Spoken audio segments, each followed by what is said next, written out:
Hi everyone, thanks for joining. As many of you who have followed me for a while know, I've had colorectal or bowel cancer twice, and April is Bowel Cancer Awareness Month. So I wanted to take a wee bit of time and explain sort of how I got on the journey that I've been on, how I was diagnosed, how I've reached the point where I am now, and really show that despite all the stuff that comes with this, if you are lucky enough to get diagnosed early, actually you can live a pretty normal life. So I am 42 now, and I was first diagnosed with rectal cancer when I was 26, so quite a while ago now. And it is incredibly uncommon to have a rectal cancer in your 20s, but it is possible, as I found out. And in fact, I'd had symptoms for over 5 years beforehand. The main one being when I went to the loo, there would often be blood on the toilet paper, bright red blood. And then as things progressed between sort of the age of 21 and 26, sometimes that blood would get worse, sometimes it would go away. And then there was other occasions where there would be lots of it. So I went to see a doctor when I was 22 and explained the symptoms I was having. She looked at me like I was wasting her time, didn't check me, didn't ask any questions, told me to go away. So I did. I must admit, as a 22-year-old guy, the thing that put me off most was the thought, someone's going to put their finger in my bum, and I don't want that. It's not my thing. But she didn't, so I thought, okay, she's not worried, I'm not worried, off we go, forget about it. But the blood came and it went and it came and it went, and I thought to myself, okay, it's probably a hemorrhoid, a pile, so a vein inside my rectum, inside my bottom, which, because I was going to the gym almost every day, was quite a common thing that can happen with that. But I pretty much ignored it. But then I noticed things just started to get worse and worse, and there was more of it. And when I was 26, I went to see my doctor again, a different doctor this time. This was in a town called Welwyn Garden City, just north of London. And I explained to the doctor what I was doing, what I was seeing, how I felt.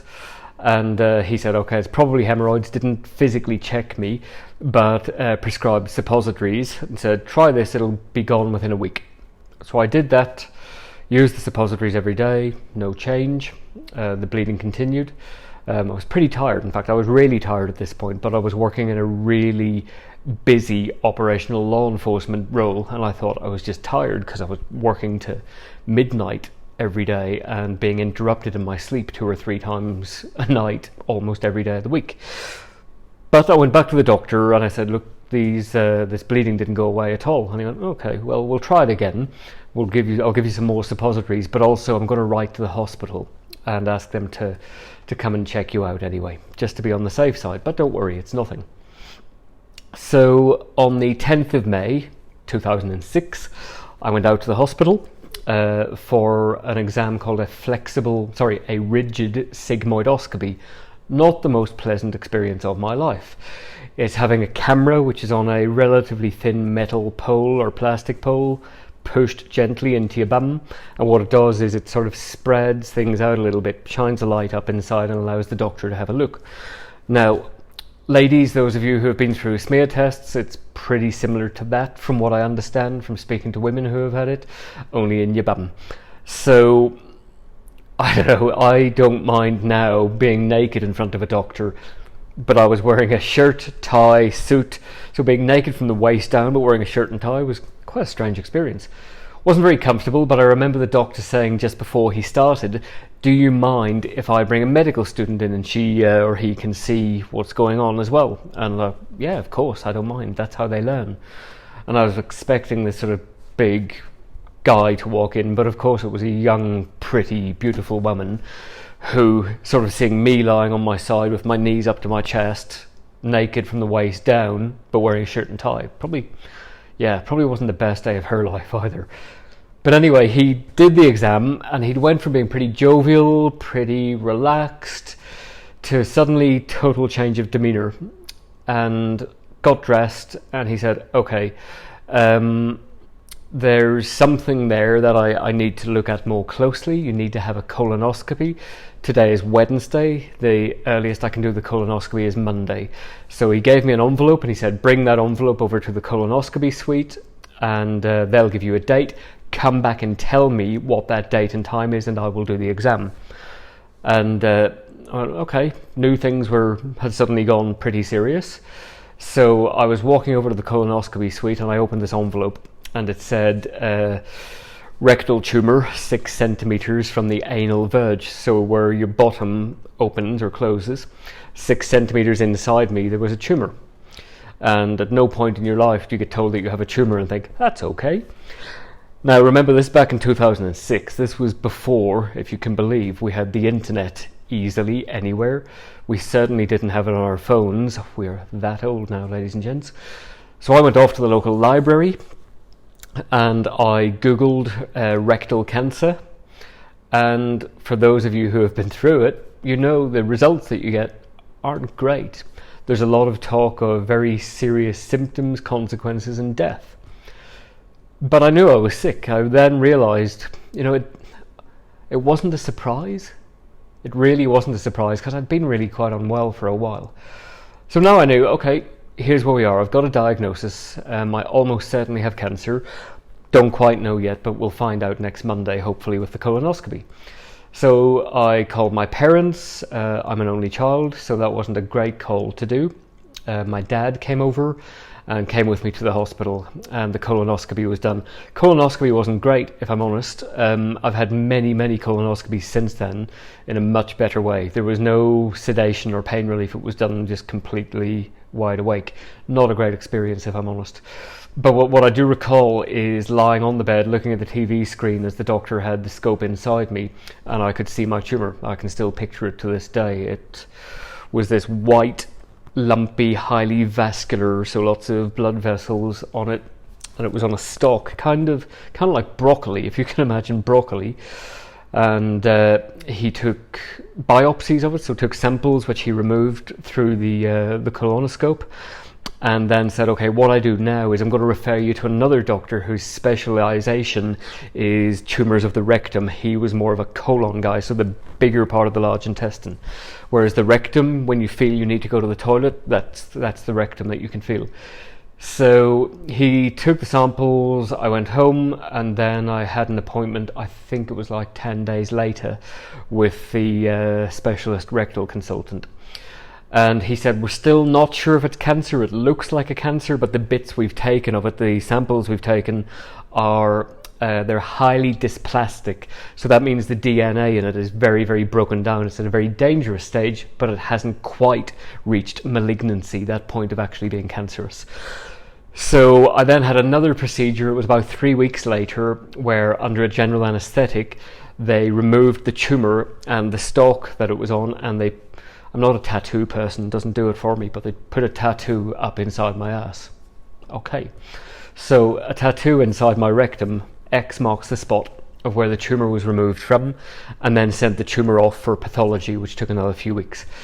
That came back, and I remember I just started dating a girl, literally as this all started, and I told her, don't have anything to do with me. It looks like I probably have cancer, I might very well die from this. But she decided to hang around, and here we are, some 16 years later. So I got a phone call. I was in her flat one morning where I'd been off work because I wasn't feeling great. She was at work. I had a phone call from my colorectal nurse, and I'd said, if once you get the results of whether it is or isn't malignant, I want to know straight away. I don't want to wait for a clinic in 2 weeks' time. Ring me. And she rang me and she said, yep, it's cancer. So I remember that day very clearly. I don't remember the date, but I remember where I was in this flat. I remember how warm it was. It was a really hot summer that year, and that was it, where you think, okay, I've definitely got cancer. And now the treatment, and I'd already been warned that the treatment was going to be pretty challenging. So the treatment for rectal cancer is a procedure called a total mesorectal excision. And that basically means removing the rectum, so that bit when you feel you need to go to the loo, some of the tissue above it into the sigmoid colon, little twisty part of the colon, and all the tissue that goes around it. So basically they're trying to get all of this tissue removed to reduce the risk that any cancer cells were still there. I also had to have scans. I had CT scans and MRI scans, and that's a process called staging, looking to understand what stage the cancer is at. And basically that staging process looks at the tumour, the number of lymph nodes that are involved. Lymph nodes are all over your body. They drain fluid off your body, but they're also a way for cancers to move around your body. And then looking for metastases, which is spread of the cancer. So are there tumours in other parts of the body that have come from this original site? So all of my scans suggested that it was isolated to my rectum. There was no other cancers elsewhere. So then the plan was for the surgery to remove the rectum, the sigmoid colon, reattach it to my bum, to my anus, the muscles that you feel when you squeeze to stop yourself going to the loo. And then I would have a stoma, which is where a bit of the small intestine is brought out through the front of the tummy for up to 8 or 9 months to allow the inside to heal. So you have a piece of your small intestine called the ileum brought out of the tummy wall, and you wear a bag, a ileostomy bag, and instead of going to the toilet, sitting on the toilet, this fluid, it's very different to the sort of normal poo that you would expect to see, comes out of there so that it allows the inside to heal. I was also told that there was a reasonable risk from the surgery of it causing permanent impotence. And as a 26-year-old at the time, the thought of, if I survive all of this, not having an erection ever again, never being able to have sex, never being able to have even children potentially, even though that wasn't on my mind at all, it was the no sex, no erection thing. That was a pretty big deal. In fact, I think that was more of a sucker punch than the cancer itself. And I don't mean that to sound glib, but we really don't, and I've seen a number of you in the cancer community, both medics and patients, who really talk about how we don't address sexual health within cancer treatment and the impact it has on sexual health as well. But it is what it is. That's what you have to face. So I had the operation. It was a very long operation, and they were successful in removing the cancer. And to cut a very long story short, I was in hospital for a few weeks, then got home, but it took me about 4 months to get back to work. I lost lots and lots of weight, very tired, on very heavy pain relief for some period of time. But I got back to work relatively swiftly, but my bowel habit was completely erratic. And what I mean is there were occasions, and I remember this, where I would be on the toilet for 13 hours in one go, with horrendously painful diarrhea. This was after the ileostomy was reversed to reconnect my intestine. It didn't work very well. So it took 3 years for things to start to settle down. And if you're going to the toilet 20, 30 times a day, that's not particularly great, okay? You don't feel well from that. It's very painful. It's exhausting.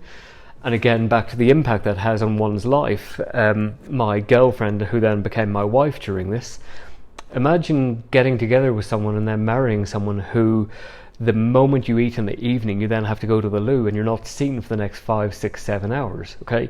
Your love life, your sex life is frankly destroyed. You're sitting there watching the person you love in pain all the time, and in a healthcare system that didn't really do much about that. A healthcare system that was, we've cured your cancer, tough shit, and the rest of it. So that took a bit of getting used to. It took a bit of pushing at doctors, and I was I was too weak at going back to doctors and saying, I'm not okay, I need help here. And it was my wife that pushed me to go and get this help and say, tell them things aren't working. Tell them there are other things you want them to try, of medication and things like that. And that helped. We started to adjust medication to see if we can have a better impact on this sort of bowel habit and all the impact of life around it.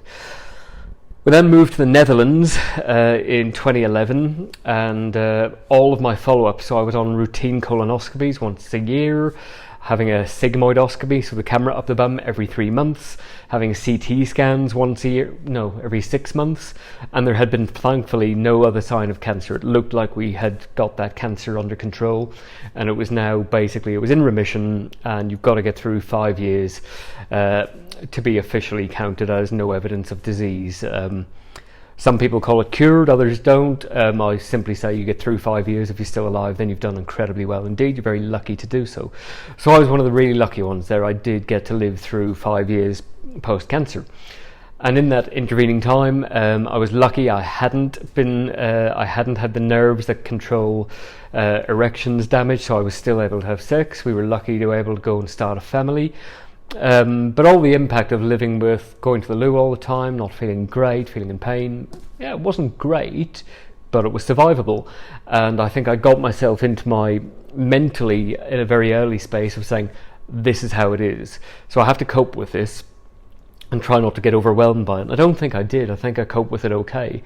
And just try to continue with life as much as normal as I could, okay? Some dietary changes and stuff like that, but generally cracking on with things and not letting it overwhelm me psychologically. And I think a lot of that was very back to having worked in covert policing for quite a long time, and having to see a psychologist regularly as a part of that gave me coping strategies and making sure that this was okay. Because I think a lot of the healthcare system focuses on the cancer. Okay, that's the bit that's going to kill you immediately if you don't treat it. But the psychological bit that goes with it often, I don't think, gets the attention that it deserves. So psychological health, sexual health, all the broader impact that this has on the other people around you, not simply you as the patient. But we went on, things settled down, got into a good routine, life in the Netherlands was good, and then one day I was sitting in the office, didn't feel very well, really strong pain in my tummy. Being in the Netherlands, I cycled home despite this really strong pain, went round to my GP, who was in the next street thankfully, said, look, I don't feel great, I've got a really strong pain here, it's starting to actually impact me breathing. And we thought it might be a kidney stone, because I'd had a kidney stone develop as a result of some of the medication that I'd taken a few years earlier. So she said, I'll put you on to the hospital now, we'll do an ultrasound of it and see if we need to do anything for you. Between getting the taxi, and thank God I got a taxi, and reaching the hospital, I was doubled over in agony, could barely talk, got into the emergency department and collapsed on the floor. I was then put into a CT scanner, and I remember being in enormous pain. And they very swiftly diagnosed that I had a total bowel obstruction. So that's where my small intestine was completely occluded, as was part of my large intestine, and they were stuck up under the diaphragm, pushing up the diaphragm under behind my right lung, as it was. So that's not a great day out. It's very serious. It's an immediate medical emergency. You need to have surgery straight away, because otherwise the intestine can rupture. That's not a good day out. It's potentially survivable if you're on the table swiftly, but it can kill very swiftly if you have an intestinal rupture and not treated straight away. So I was in surgery minutes later, and thankfully the Dutch doctors did an amazing job. They were able to open me up again and simply pull the intestine down, unwrap it, take the scar tissue off it that had caused it to kink, and really unfold it without taking any other bits off it, which was bloody marvellous. So they had to cut me open again, had to recover from that operation, but I was back at work like a fortnight later, and that was that. No evidence of cancer, everything looked fine. That was 2014. Life continued. We left the Netherlands, we moved to Malta, all well there, no dramas whatsoever, and then I got the job that I have now with the United Nations, and we moved from Malta to Vienna. And I got in touch with a gastroenterologist, a colorectal specialist, and was under care with him with colonoscopies and routine observation. All generally fine. 2018, I started to get a pain in the left-hand side of my tummy, and it didn't go away, so I went back to see him. He wasn't that concerned about it, said, don't worry, it's not cancer, it's just, it could be scar tissue, it could be inflammation, and I'll give you some painkillers. Did that. Pain went away a little bit, then it came back, and I went back to him and said, look, I'm not happy, I'm really feeling tired, this hurts all the time, it doesn't go away. He said, look, don't worry about it, but we'll do a colonoscopy just to give you peace of mind. So I went in for the colonoscopy about a week later, this time in proper Dutch and Austrian style colonoscopy, fentanyl, propofol, out, happy boy, right, not feeling or seeing a thing. And I woke up from the colonoscopy, and my normal doctor, he wasn't on duty that day, he had an emergency at home, so his colleague did it. And I woke up in the recovery area with a post-it note, a yellow post-it note stuck to my hand, saying, call Dr. Dowser on his mobile number. And that was the moment where I thought, oh shit, cancer's back. So I called him and he answered the phone and I said, let's not beat around the bush, cancer's back, isn't it? And he said, yeah, it is, and it doesn't look very good. So I'd gone, bear in mind I'd had a colonoscopy a year before with nothing, and in that period of time I'd gone from this to having a very significantly big tumour had grown in my descending colon, and it had sort of encompassed the almost 2/3 of the lumen, the space of the intestine, so it was all around the side of it and eating down through it. So pretty serious, again, didn't look very good at all. He said, I look at this, it's probably stuck to other organs as well. So I then immediately had CT scans and MRI scans for staging. Again, we couldn't see any tumour elsewhere, so that was good. And 2 weeks later, back into surgery again. Now, I thought this is going to be a permanent stoma this time, having an ileostomy again, but permanently, because we're going to have to take everything. But Dr. Dowser said, look, there is a procedure we do in this hospital. It's very, very uncommon. We've only done it a handful of times, but I think for you it can work. And what they do is basically they remove part of the small intestine, turn it upside down, it's called the ileum, and they sew it onto the anus, your bum muscles. Then they removed most of the large intestine, bar a small part of it, and connected it to this bit of small intestine towards my bum to make like a fake rectum, and then connected the rest of the small intestine to it. So now I have a very small amount of large intestine left, only about 20 centimeters or so instead of 1.5 meters. I've also had bits of my small intestine removed from where they're supposed to be and turned upside down and attached to my bum. So that creates bowel integrity. I still sit on the toilet. I don't have a stoma permanently, although I had one for another number of weeks and months.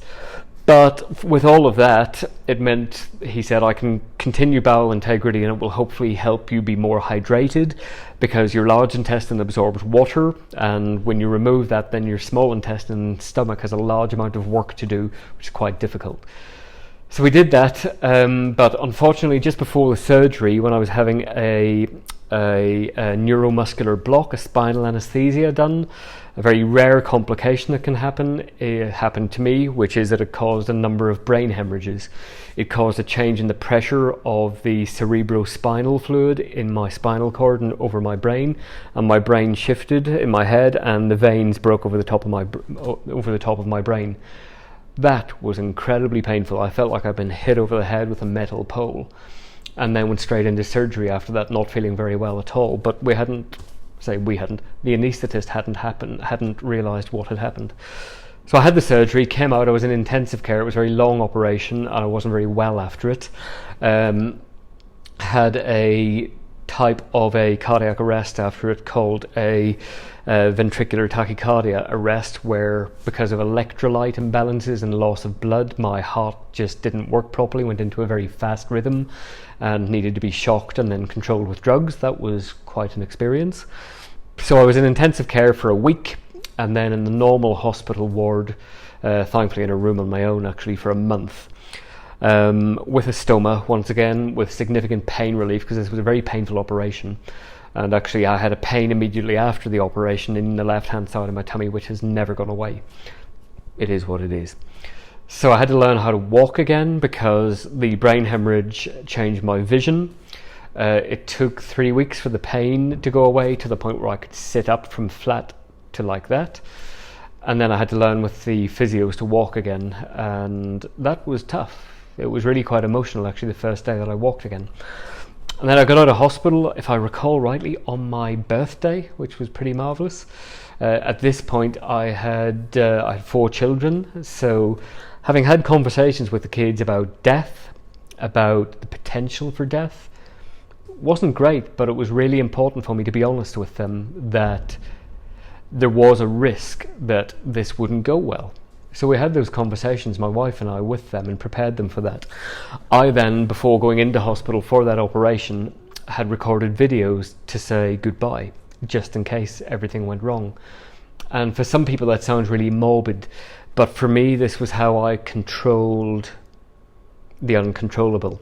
It gave me the opportunity to put my plans in place, that if during the operation something had happened and I died, then I'd had the opportunity to say goodbye to my wife, to my kids, to my colleagues, to my friends.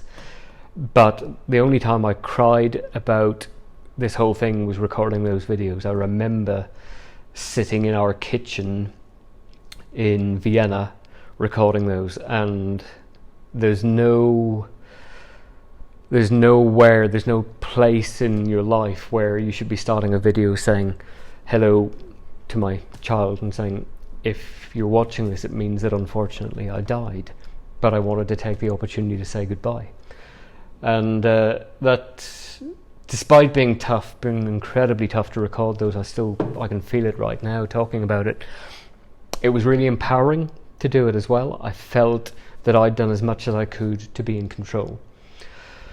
So that was that. I left hospital a month later, still with the stoma, and I got home, and one of my friends came to see me at home. This is a week after I got out. And as we were sitting talking, I was pretty tired, and I was on lots of morphine and fentanyl still. I started to feel a pain in my chest right here. I could point to it now. And this pain was sort of dull and then growing, and then it was sharp, and it was like, just didn't feel right at all. And I WhatsApped my consultant and said, listen, I'm getting a pain in my chest and it's not going away, it's actually getting worse.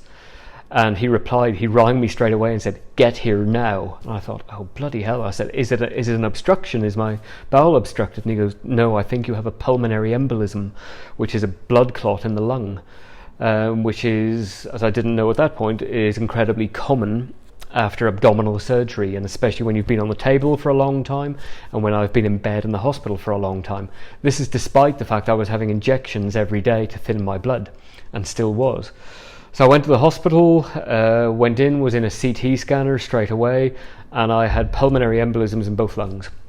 And that's a very serious condition. And I had a conversation with a doctor who said, I need to make you aware you could die, and you could die in the next couple of hours. And I remember saying to him, I said, well, look, my wife's going to be really pissed off if that happens, so I'd suggest we do our very best not to let that happen. But I was really unwell, and it was incredibly painful. I remember I had friends from the office came to see me in the hospital, and whilst they were there, the embolisms physically moved in my lungs, and holy God, the pain of that was crazy. I was given 30 milligram IV injection of morphine plus fentanyl on a patch, and it didn't touch the sides whatsoever. But I woke up the next day, and I continue to wake up. So the stoma that I had was reversed again, then about a month later this time.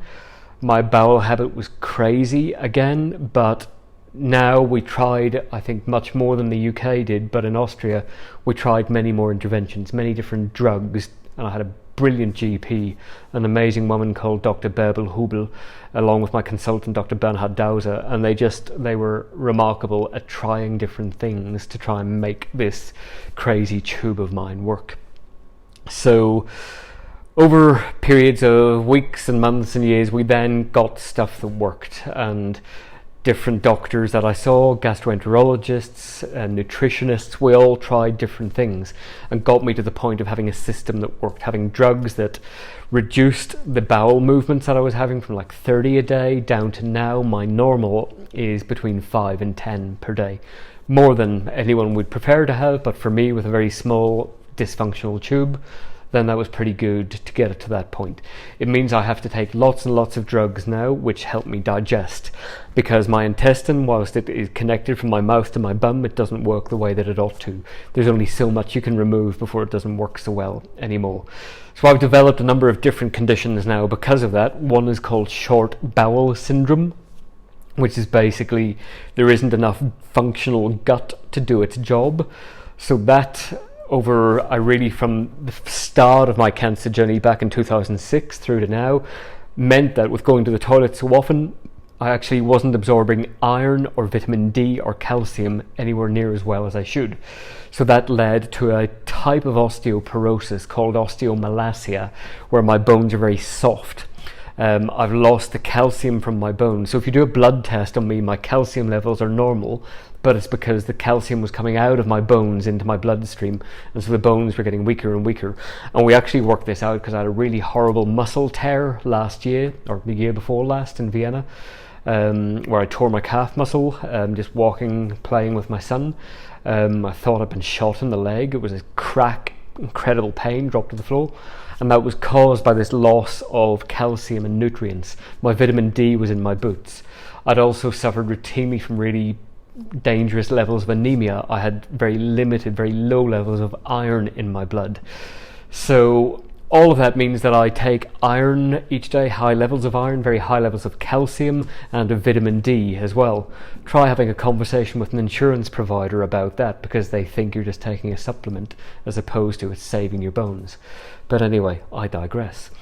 So that plus this inability to absorb bile acid, so I have to take a tablet to absorb, like a sponge, bile, which breaks down a lot of our fats and proteins and carbohydrates.